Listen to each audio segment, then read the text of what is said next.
Hello, so today we are going to be repairing the power supply of a Panasonic TD100, TD200 or TD600. So if the power supply of this PABX machine is bad, in this video I'm going to show you how to fix it. So the first thing we want to do is to remove the top cover, and then here is the power supply unit. There is a screw here and there is a screw under here. So I've removed the screw already. So the next thing I want to do is to pry open this green tab right here. So once you move the green tab towards you, the power supply is going to come out, so you can just bring it out from the machine. Okay, so I'll put the green tab backward and gently remove the power supply unit. Alright, so I'm going to take this power supply unit to my working table, where I'm going to show you how to troubleshoot and repair this power supply unit. Alright, so this power supply unit has several screws, so we're going to remove majority of them, not all of them though, so that we can have access to the internal component. So the possible causes of a bad power supply for any PABX machine can either be the fuse or the capacitor, a bad transistor, or there's a bridge rectifier in it. So it depends on the model you're using. And so I'm going to remove all of the screw, and then we'll hope that it is a blown fuse. The fuse in this power supply is one of the cheapest components and the easiest components to repair. Is just to remove it and then fix another fuse in it. So I'm going to remove all of the screw and then check the fuse. The fuse is actually one of the first things you want to check. So I'm going to remove the screw right here, and there is another screw right here.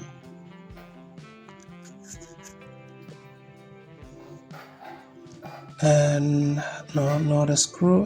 I think there's one right here again.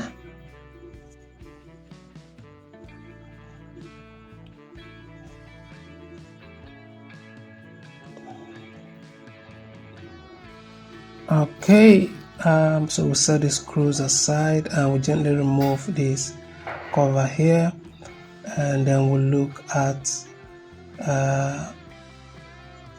what we have inside this unit.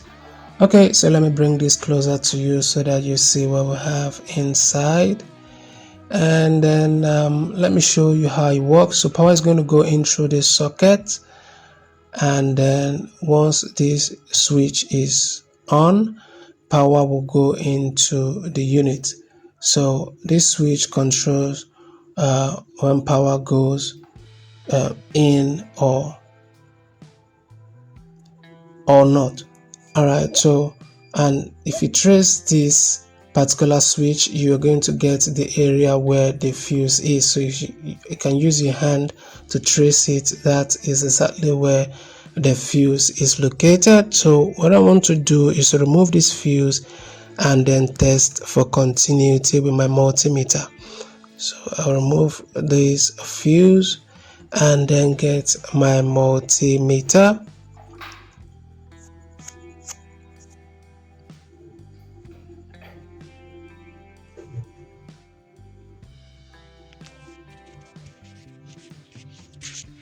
Alright, here is my multimeter, and we're going to set it to continuity.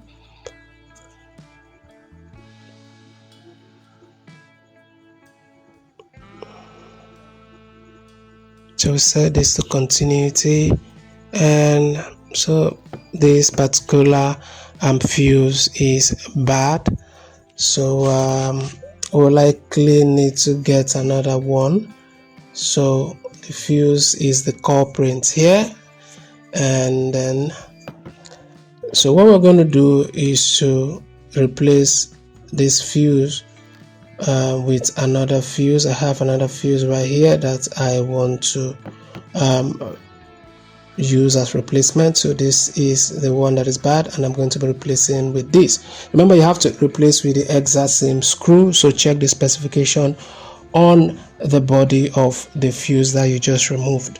So I'm going to carefully place this back and then cover up this, and let's see if this works. So this is one of the capacitors, but the capacitor is still fine, it is not swollen. So normally if this capacitor is bad, is often swollen, but thankfully this one is not swollen, so it is good. And so we'll just replace the cover, place the cover back, tighten all the screws, and then let's see what we have.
Okay, so in case you haven't done already, like and subscribe to the channel, and if you've done already, consider joining my professional membership, where you have one-on-one details, repair guide on how to fix any part of any Panasonic PBX or any PABX at all. I will also put you through the configuration of any PABX and how to program any of them.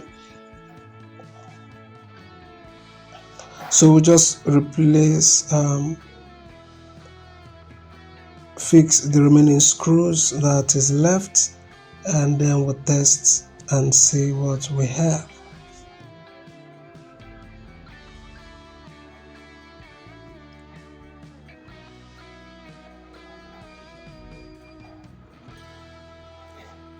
Alright, so this is done, and when you're powering it, ensure you're using the right voltage specification on it. Right here we have 220, so this can take 100 to 200 volts. So ensure you're using the right specification for this. And so that is it. Let's replace this, and you can see that this is fine, it is working. Look at the indicator here to show that the power supply is working fine the way it ought to. So this is the indicator for the power supply machine. And remember the specification, you have to use the right specification. Wrong specification for the power supply can damage the power supply, so ensure you read the power rating and you supply with the right voltage according to the power rating of the power supply. All right, so